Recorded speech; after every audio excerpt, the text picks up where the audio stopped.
Информациите стигнуваат до вас. Стартуваат деталните геолошки истражувања на бакар на Пехчевска кадијица на 1700 метри надморска висина. Првата дупчалка ќе зарони во длабочина од 250 метри и таа треба да го дефинира рудното богатство. Според експертите кои први го потврдиле бакарот на кадијица уште пред неколку години, на овој локалитет има бакарна руда што тежи 250 милиони тони со 0,25% бакар во форма која е многу лесна и економична за добивање.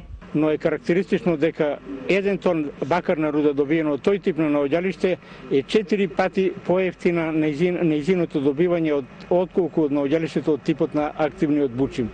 Така да тоа е економски значајно и ќе биде меѓу 10 најголеми предпријатија во Македонија. Истражувањата ги врши фирмата Кадијица Метал, член на семејството на рускиот Солвеј и рудникот Бучим. Стартната инвестиција на русите е 250.000 евра, а планирано е за 2 години со над 100 милиони евра да се изгради модерен рудник кој ќе има 100 директни вработувања.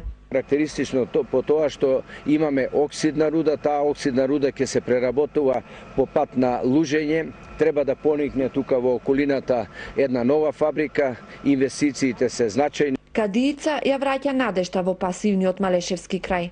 Очекуваме голем прилив на средства во нашата општина, од пасивна општина, тоа е друг пат имам речено еден иницијална каписла да поведе општината во еден развој. Пехчево постепено оди напред и дека економијата во овој дел се подобрува. Значи може да очекуваме подобри денови за Пехчевска општина. Интензивните геолошки истражувања ќе траат 2 години, планирани се на 20.000 метри дупчење на теренот, а очекувањата се оптимистички дека Пехчево ќе добие рудник за бакар.